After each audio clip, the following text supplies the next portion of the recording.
Okay, so I have it lifted up enough now with my flathead screwdrivers that the locking tabs are released. What I'm going to do is grab it on each end without touching the touchscreen flat cable that I pointed out. And your goal here is to lift it up evenly, not at an angle, because you don't want to hit that cable. And you'll see it just lifts right up and off.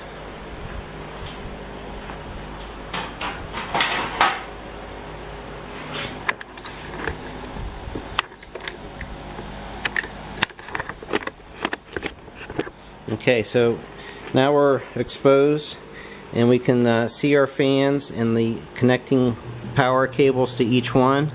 So what I'm going to do is start a process of cutting wires and putting my new fan in, joining the wires, and that's it. Basically, you don't really want to touch the wires going back to where they plug in. There's no reason to, because we're just replacing the fan and reconnecting them to the power.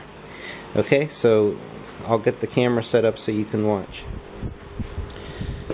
Okay, so for time's sake, I'm just going to do one fan here on camera, but you can repeat this process for all three. You just remove the 4 screws on top.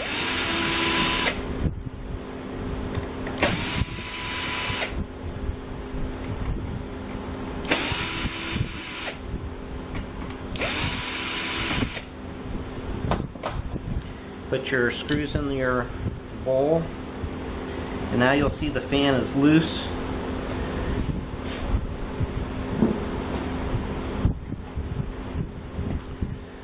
What I do is I just trace the wires back a little bit and cut them. It's the black and the red wire leading out of the fan.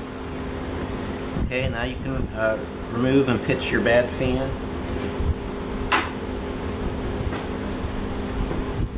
Put your new fan on.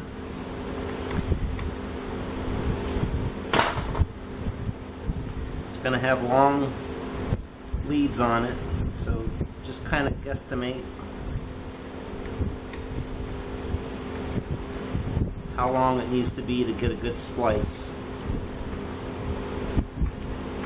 Okay, so on my new fan, I'm positioning it, and now I'm going to cut it.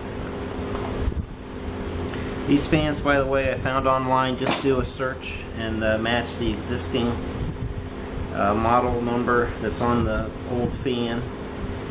And I found them. You can buy them in bulk for like around $9 a piece, maybe $10 with shipping and that. And then they cost quite a lot more if you buy in smaller quantities, maybe $15 a piece. Okay, so all you're going to do is join your black wires together. There's different methods for doing this. You can splice them and twist them together and then put on some heat shrink tube.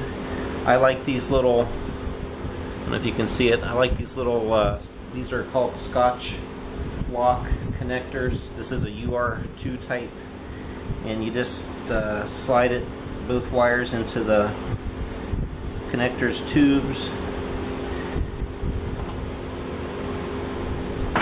And I have a special clamping tool. You just clamp it down and they're joined.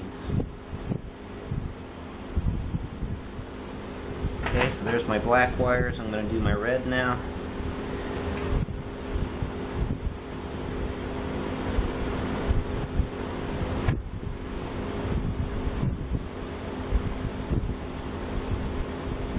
Okay, so hopefully you can see they're now joined. Our new fan's in. We can put the screws back in.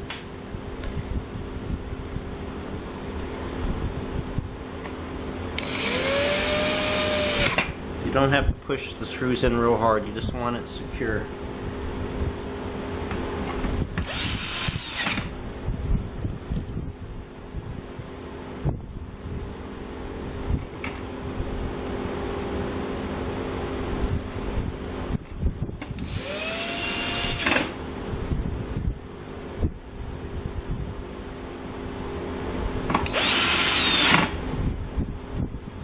Alright, now, one thing I learned recently actually about these connectors or anything you do in here is the amount of air moving through this box will actually take these connectors and they'll rattle against your frame and make this sound, which is not so nice.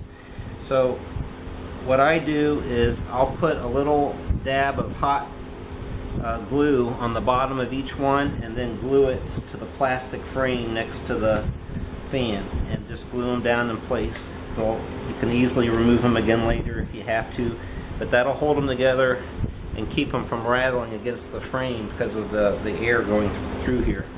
Okay, so at this point you can proceed and do the other fans, and then after that you're actually ready to put your cover back down on. So you can go back to the beginning of the video if you need to be reminded of where all the screws go, but very carefully put the frame down without touching this ribbon cable. And at the same time, I'm going to point out, you remember it had like a foil protector on it. Try to put the foil protector back in place carefully without touching the ribbon cable for the touch screen. And you can even, I've used like super glue if it's lost its stickiness, but that's really important that you do that.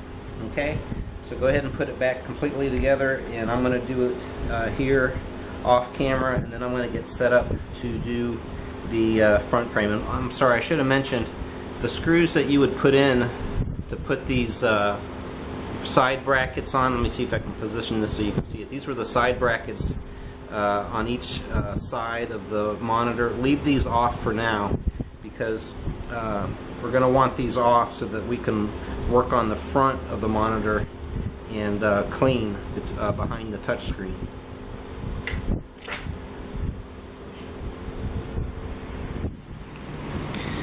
Okay, at this point I have my back cover back in place, all the screws in place, the video cable back on, and I've flipped my monitor over. I did leave the bracket off, which was this here. It goes on the sides, and I left off its corresponding screws here, here, here, and here. Same thing on both sides. So now all I want to do is remove 4 screws. I'm going to remove this one and this one, which is what releases this outer frame holding the touch screen in place. Leave this screw alone.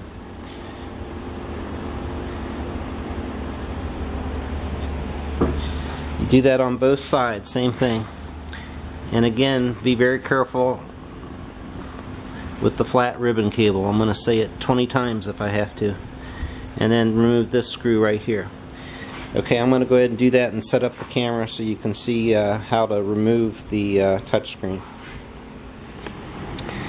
Okay, at this point I've removed the 4 screws that I mentioned earlier, and I've set myself up here to remove this touchscreen. I have within arm's reach a microfiber towel, a really good quality one that's very soft. I have Windex, and then I have anti-static. Basically this is a LCD screen cleaner. I'll be using the Windex on the back side of the touchscreen to cut off all the smoke, and that will not damage it. But this is not good for your LCD screen at all, so you're going to want to use a product like this for the LCD itself. What I've also done, and you can use a table or a block or something, but I've set up a support because what I'm going to be doing is flipping this screen off and holding it vertically. I do not want it to lay flat because it'll put this cable too far out of position and stress it. So I'm putting up a support here. If you have a work table, you can set up a block or something, but basically I have it so that this surface here is even or slightly above this line right here. Okay, alright, so I'm going to set up my camera and go ahead and clean it.